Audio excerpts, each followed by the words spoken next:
De la crèche à la croix, Dieu nous aime. C'est le titre que je vous propose pour cette très courte méditation, parce que c'est le fondement, c'est la base de Noël. Le fait que Dieu nous aime. Et il nous aime tellement qu'il a envoyé son Fils sur la terre. Jésus, petit enfant, c'est donc Emmanuel qui veut dire Dieu avec nous. Dieu devenu un être humain en chair et en os, comme vous et moi. La motivation donc, pour Jésus, le Fils de Dieu, de venir sur la terre, c'était l'amour qu'il portait aux hommes. On va juste lire 2 versets de l'évangile de Jean. Le premier a déjà été tout à l'heure cité par les enfants. C'est un verset très très connu de la Bible. Jean chapitre 3, versets 16 et 17. En effet, Dieu a tant aimé le monde qu'il a donné son Fils unique, afin que quiconque croit en lui ne périsse pas, mais qu'il ait la vie éternelle.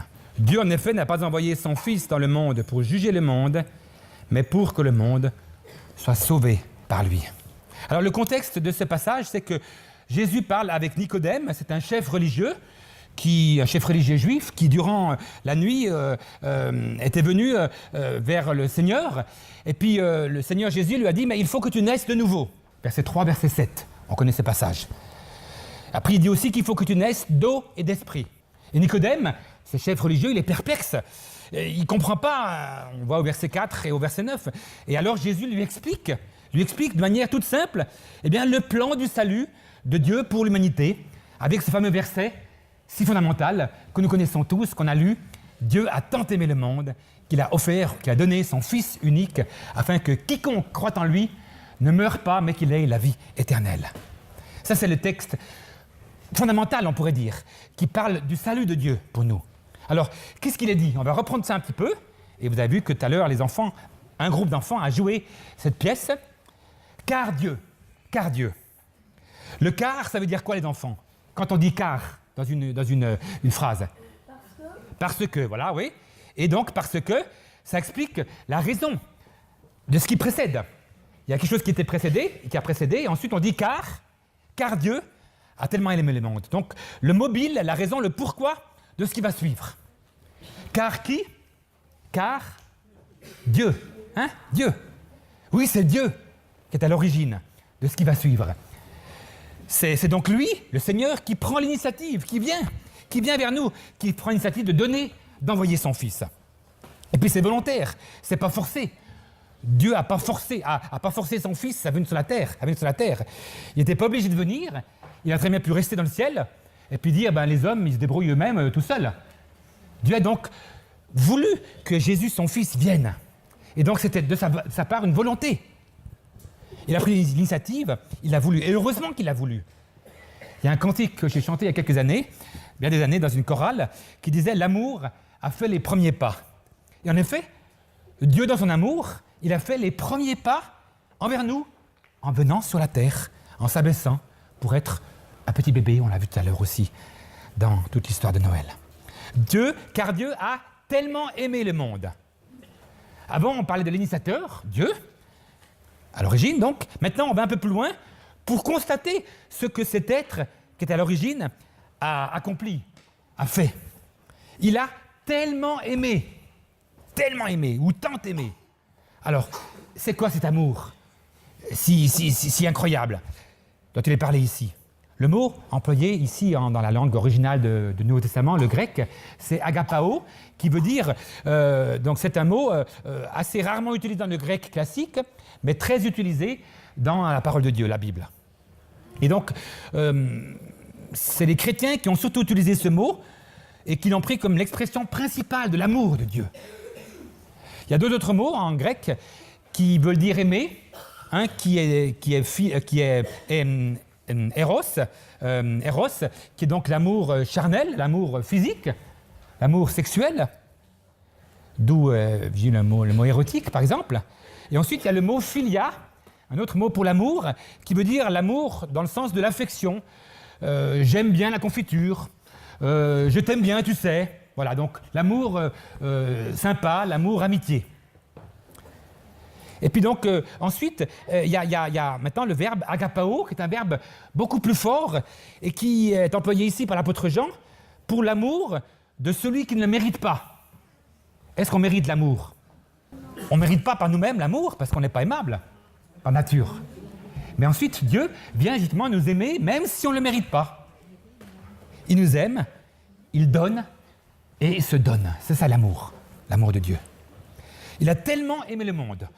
Le mot employé pour le monde, c'est cosmos, qui est donc décrit l'ensemble de ce qui est habité, l'univers, ce qu'on appelle aussi en français le cosmos, donc tout l'univers. Il a tellement aimé le monde. Vous connaissez, les enfants peut-être, les adultes aussi, le film Microcosmos, qui parle de tout ce que Dieu a fait, et surtout dans l'infiniment petit, Microcosmos. Mais ça montre la grandeur de Dieu. Il a tout créé, et il aime tout ce qu'il a créé. Il aime l'univers entier. Qu'il a donné son Fils unique. Troisième partie de la phrase. Qu'il a donné son Fils unique. Alors ça, vous savez que Jésus a dit à un moment, il n'y a pas de plus grand amour que de donner sa vie pour ses amis. Et puis Jésus, il a donné sa vie pour ses amis, puisqu'il s'est offert. On a vu tout à l'heure, il s'est donné. Il s'est réellement donné pour vous et pour moi, pour toi et pour moi.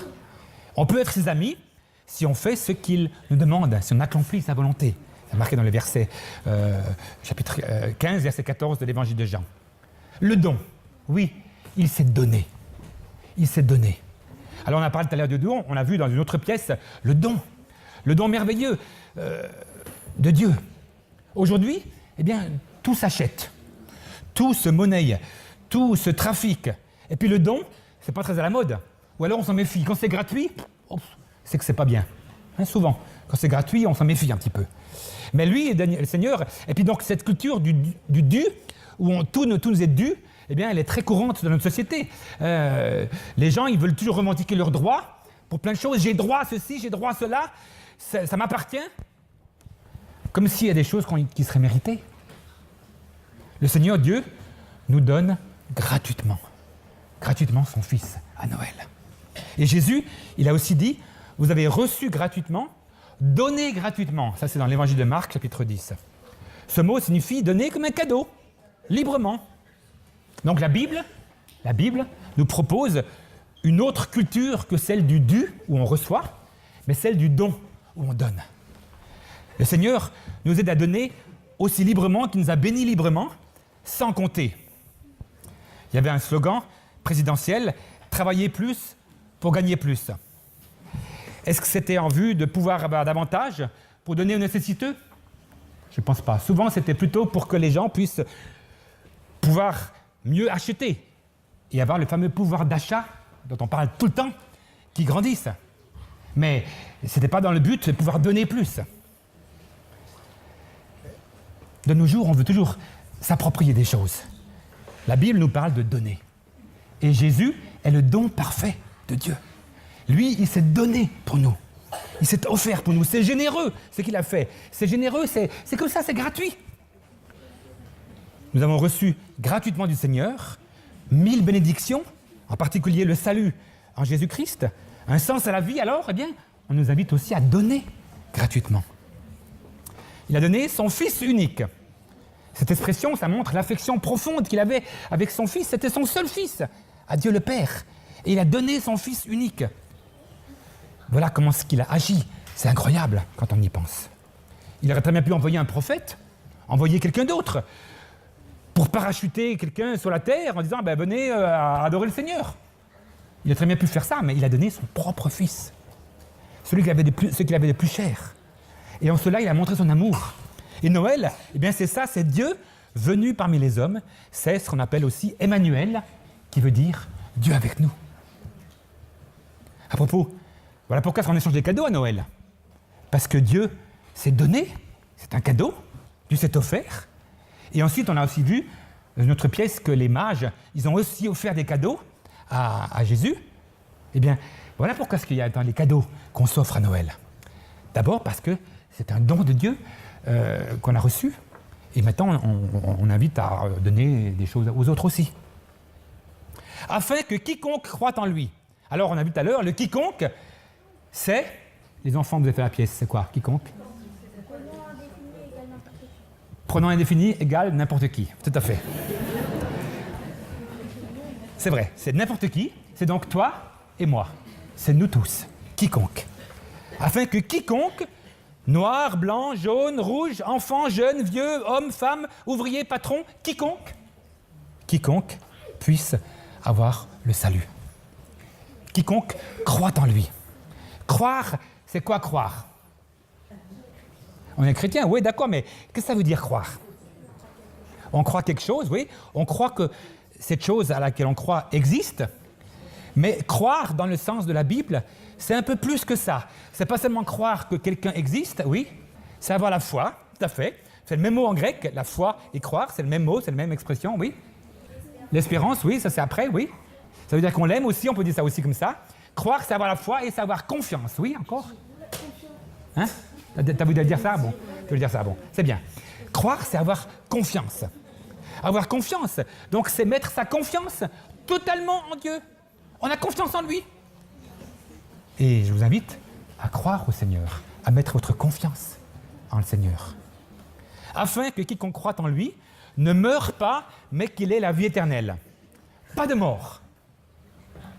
Est-ce qu'on se rend compte de cette vérité? Pas de mort. Il s'agit de la mort éternelle. La mort qui est la séparation entre l'homme et Dieu. Eh bien, plus de mort pour ceux qui se confient, qui croient au Seigneur. La mort physique, la mort terrestre, tout le monde y passe un jour. Mais pour ceux qui ont cette confiance en Dieu, la mort, ce n'est qu'un passage entre la vie ici et la vie par l'au-delà avec le Seigneur.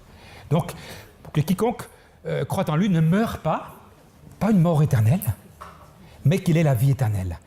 Éternelle, ça veut dire que c'est comme on sera auprès de Dieu, qui est éternel. Eh bien, cette vie éternelle, elle est offerte dès maintenant pour ceux qui se mettent leur confiance en lui, qui croient en lui, et une promesse d'être toujours, sans fin, avec Dieu.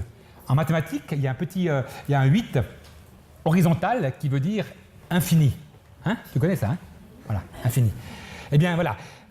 Éternel, ça veut dire infini, sans fin. Il n'y a pas de fin. Il y aura une vie toujours avec le Seigneur. Voilà ce qui est promis.